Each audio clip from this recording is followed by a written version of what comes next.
Alright, this video is going to cover maximal clique enumeration and the Bron-Kerbosch algorithm, which is used to find all maximal cliques in a graph. The Bron-Kerbosch algorithm was developed in the 1970s, so it's a pretty old algorithm, but it's very well known and it has pretty good performance. And chances are, if you're looking at a graph library that can find maximal clique, it's going to be using some kind of variant of this algorithm. So let's get started. So this algorithm finds maximal cliques in a graph. A graph is just a set of objects and the connections between those objects.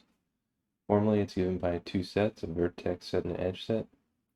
The vertices just represent the objects. They're sometimes called nodes. And the edges are given as a pair of vertices, and these represent the connections. So in this small example at the bottom, we have 5 vertices, 1, 2, 3, 4, and 5. And there's 4 edges, an edge between vertices 1 and 2, an edge between vertices 1 and 3, an edge between vertices 2 and 3, and an edge between vertices 3 and 4. And one other thing is that the graphs we're going to be working with this algorithm are going to be called undirected graph, so the edges have no direction. There's also the concept of directed graphs, but cliques are generally talked about in undirected graphs. So that's what we're dealing with here. One other concept that's important for this algorithm is called the neighborhood of a vertex, and this is just given by the symbol n of v, and that's going to be the set of vertices that are next to or adjacent to the given vertex that you're considering. So for instance, again with this example, if we're wondering what the neighborhood of vertex 1 is, we're going to look to see what other vertices are connected to 1. In that case, it's 2 and 3. If we skip ahead and talk about the neighborhood of vertex 3, we'll see it's connected to 3 other vertices, 1, 2, and 4. And then we can see that vertex 5 has no connection, so the neighborhood of vertex 5 is going to be empty, which we use this symbol here, which represents the empty set. You could also write it just as a set with no objects. Alright, so let's talk about the definition of clique. A clique in a graph is just a subset of vertices that are completely connected. What that means is any set of vertices such that there's an edge between every possible pair of vertices in that set. So let's look at this same example graph at the bottom. And there's actually 10 cliques in this graph, which I've listed here. First, each node by itself is a clique, trivially, because it's connected to every other pair of vertices in the set, and since there's no pair, that makes it trivially a clique. Next, if we take the set 1, 2, so the set containing vertices 1 and 2, we can see that there's an edge between those, so that satisfies the definition of a clique. Same logic for some of these other sets. And then we get to the largest clique here, which is 1, 2, 3. We can see there's an edge between every pair of these. There's an edge between 1, 2, 1, 3, and 2, 3. And that will be the largest clique we have in this graph. Maximal clique is a clique that cannot be made any larger. In other words, a clique C is maximal if there's no other clique that contains C. Let's look at an example using the same graph as the previous slide. We have the list, again, of all the cliques in the graph, but the cliques that are not maximal have a mark through them, leaving 3 maximal cliques in this graph. 5 is a maximal clique, 3, 4 is a maximal clique, and 1, 2, 3 is a maximal clique. If we look at vertices 3 and 4, this set is a clique and it's maximal because we can't add any vertex to 3 and 4 to form a larger clique. Instead, say we look at vertices 2 and 3. These are a clique. However, we could add the vertex 1 to this set, and it would form a clique 1, 2, and 3, which is larger. Therefore, vertices 2 and 3 are not a clique, which is why it's marked through in this list. Now that those definitions are out of the way, we can talk about the problem statement. And that is, given an undirected graph G, find, also called enumerate, all maximal cliques in G. So, for instance, we could have this input, the same example we've been talking about. That's our graph G. Our vertex set is the 5 vertices, our edge set is the 4 edges.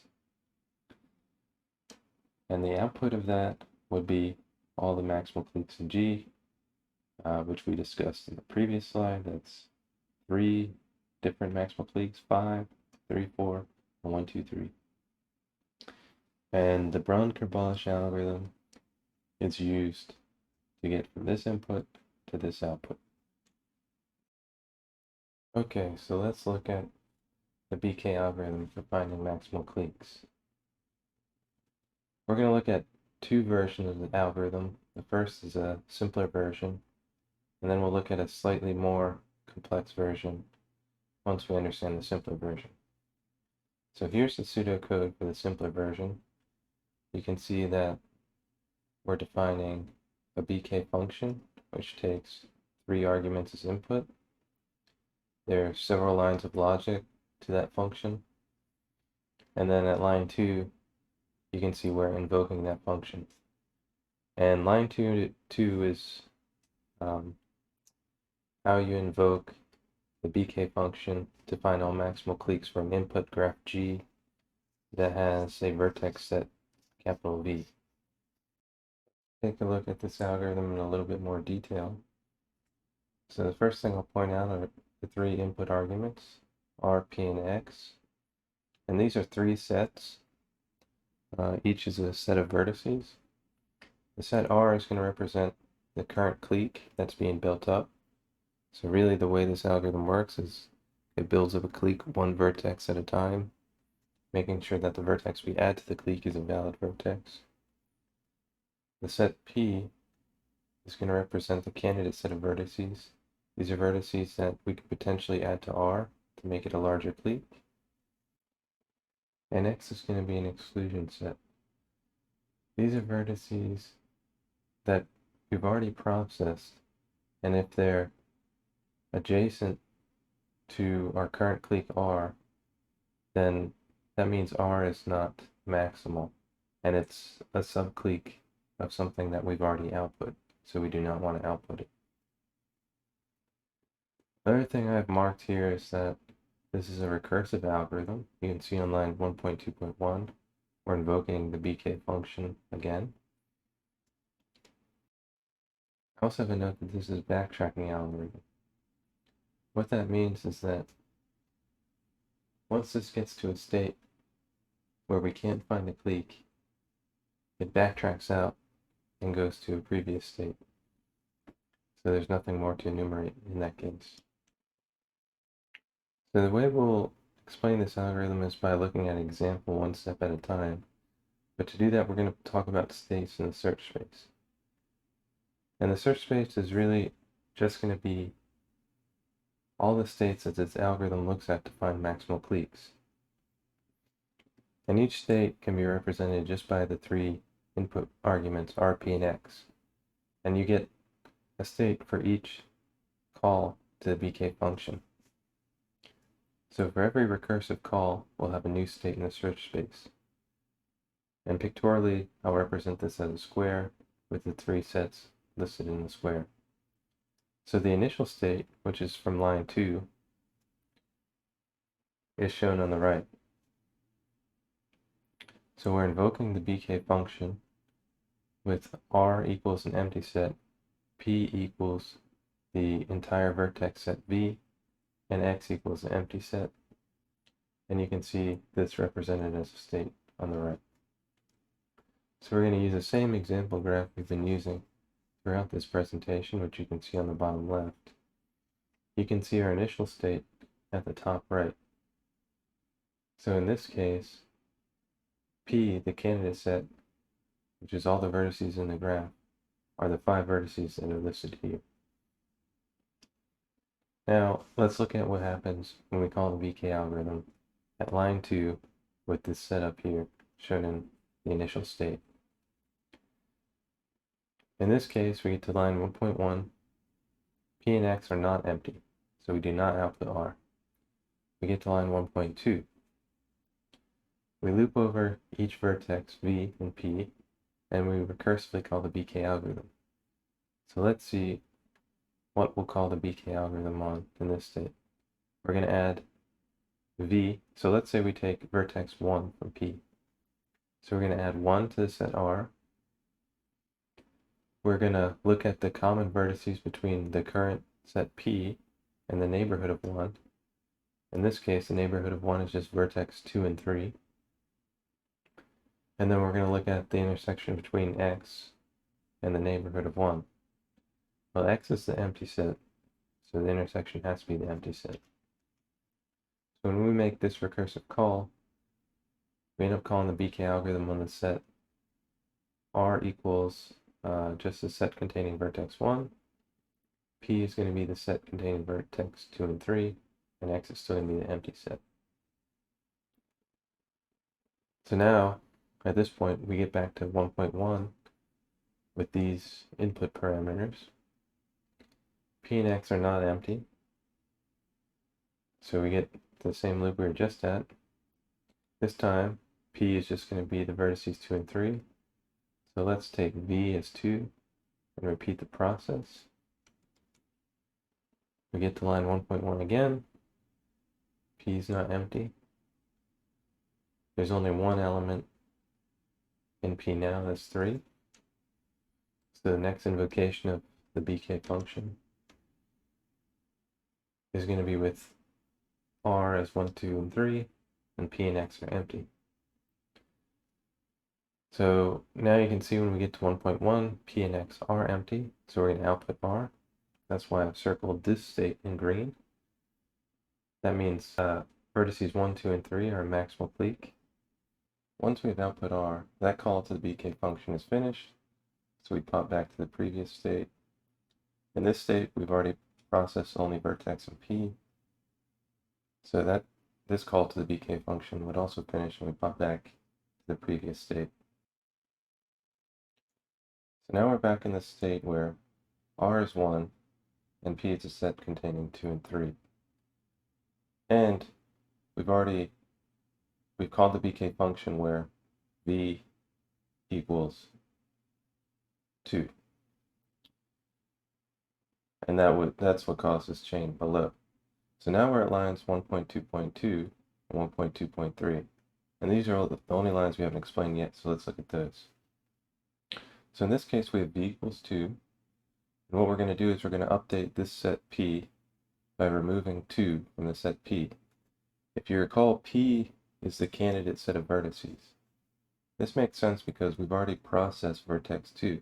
So now we're going to remove it from the candidate set so that in future iterations, it's no longer a candidate because it's already been processed. In line 1.2.3, we're adding V to the set X. In this case, our set is empty, and we add 2 to that set because it's been processed, and any result we get in the future, we want to make sure it's not adjacent to 2, because if we find another clique and it's still adjacent to 2, then that means it's a subset of an already output clique and is not maximal. So we're going to process this loop again. This time we'll have V equals 3, and we'll have the updated P and X sets from the previous iteration. So we add 3 to the set R. P is going to be the empty set, and X is going to be the set containing 2. So now when we make the call to the BK function with these arguments, we get to the first line, P and X are not empty, so we do not output anything. And we get to this line here, and P is empty. So there's nothing to do. So this state cannot lead to a maximal clique, because there's nothing we can add to R that would make it any larger. And so at this point, the algorithm is going to backtrack to a previous state and continue processing. Here's the complete search space of the BK algorithm on the example graph we've been working with. On the left side, you can see the branches that were discussed in the previous slide, one that leads to a maximal clique and the one that didn't. And here you can see all the new states that complete the search space of the BK algorithm. You can see that each corresponds to taking one of the vertices from P and putting it in the set R. So here's R equals 1, R equals 2, 3, 4, and 5. You can see that we end up with 3 maximal cliques. Those are the ones highlighted in green. 1, 2, 3, 3, 4, and 5. And if you recall the pseudocode on the previous slide, you know that these are maximal cliques because R gets output when both P and X are empty. So these are the states where we have P and X is empty, and every other state will not have that case. Okay, so now we're going to look at a slightly more complex version of the BK algorithm. And this is what's going to use what's called pivoting. The idea behind this is to reduce the size of the search space. So we want to reduce the number of boxes we saw in the previous slide, because that will save computation time. So the idea behind this technique is that rather than iterating over every vertex in P, which remember happens at every recursive step, instead we're going to select a pivot vertex U and iterate over some smaller set. That smaller set is going to be P minus the neighborhood of U. The idea behind this is that any clique that exists in the graph must contain the vertex U or a non-neighbor of U. In other words, if a clique does not contain a non-neighbor of U, then the vertex U can be added to the clique to make it larger. So let's consider an example to understand this. Let's say our set P is 1, 2, 3, 4, and 5. That's what you have at the start state of the BK algorithm. Now let's say you pick a pivot vertex U. You can pick any vertex, but in this example, let's say we pick U equals 1.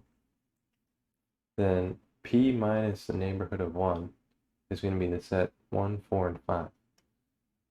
So it's going to be this vertex, and this vertex. So you can see how we've reduced the number of iterations. Rather than iterating over this set, 1 through 5, we only have to iterate over 1, 4, and 5. So why does this work? Why can we iterate over the smaller vertex set with pivoting rather than the entire vertex set? Well, the BK algorithm essentially works by finding all cliques containing a particular vertex and then adding vertexes to that recursively. So at the first level of the search space, the BK algorithm is going to find all cliques containing vertex 1, it's going to find all maximal cliques containing vertex 2, all maximal cliques containing vertex 3, and so on. Now, if we look at this example, we can see that if we find all maximal cliques containing vertex 1 and all maximal cliques containing vertex 4, then in that process, we're going to find all maximal cliques containing 2 and all maximal cliques containing 3. So we don't need a separate process to look for all maximal cliques seated at these 2 nodes, which are in the neighborhood of the pivot vertex, because those will only create redundant output. Different ways one could choose a pivoting vertex. Of course, you can see that the more vertices you can knock out, the better. So something that removes a large number of vertices from the set P would be ideal. Perhaps you could use the largest degree vertex in your set P that you have. That won't always be optimal, but that may be a general heuristic you could use to pick a good vertex. To use pivoting in the BK algorithm, you really only need to make a minor modification to the simple version of the algorithm we looked at previously. You can see on line 1.2, we've added a step to choose a pivot vertex U. You can choose that pivot vertex from P or X, so any vertex in P or X. And then in line 1.3, where we're iterating over the vertices, you can see that instead of iterating over the set P, we're iterating over P minus the neighborhood of U. And on the right, we now have the entire search space that we get from the pivoting version of the BK algorithm. For instance, you can see that on the first level of the search space, instead of having one state for each vertex in P, we now have one state for R equals 1, R equals 4, and R equals 5. So we skipped vertex 2 and 3 from the initial level. Let's compare the search space of the pivoting version of the BK algorithm with the simple non-pivoting version. On the right, you can see the search space of the pivoting version, which has 7 total states in the search space. In contrast, the simple non-pivoting version has 11 states. That's a significant difference, and this means the pivoting version is going to be much more computationally efficient than the non-pivoting version. If we look at some differences between the search space of the two, for instance, we can see that this state here is avoided in the pivoting version of the algorithm. We can also see the pivoting version of the algorithm avoids this branch entirely and this branch entirely. The clique that was formed off this branch is now formed off a different branch in the pivoting version of the algorithm, where the set R starts as the vertex 4. So that's the BK algorithm. Let's briefly talk about complexity. So there's a result by Moon and Moser that showed that any n vertex graph has at most 3 to the n divided by 3 maximal cliques. Since the algorithm finds all maximal cliques in the graph, then you have to admit that the worst case complexity is going to be exponential, 3 to the n. In practice, it's much faster than that suggests because most graphs don't have an exponential number of maximal cliques. The kind of graphs that you can think about that do have this exponential number of cliques are a complete bipartite graph. For instance, if this is called K33, you have 2 sets of vertices, and between those 2 sets you have edges, but within those 2 sets you have no edges. So for instance, these vertices here have no edges between them. These vertices here have no edges between them, but this vertex is connected to every other vertex here. In this case, you have 3 squared, which is 9 maximal cliques. So 1, that's maximal clique, that's maximal clique, that's maximal clique. So 3 maximal cliques for each vertex on the left. So 3, 6, 9 maximal cliques total. So that's all for the BK algorithm. Hope you enjoyed this video.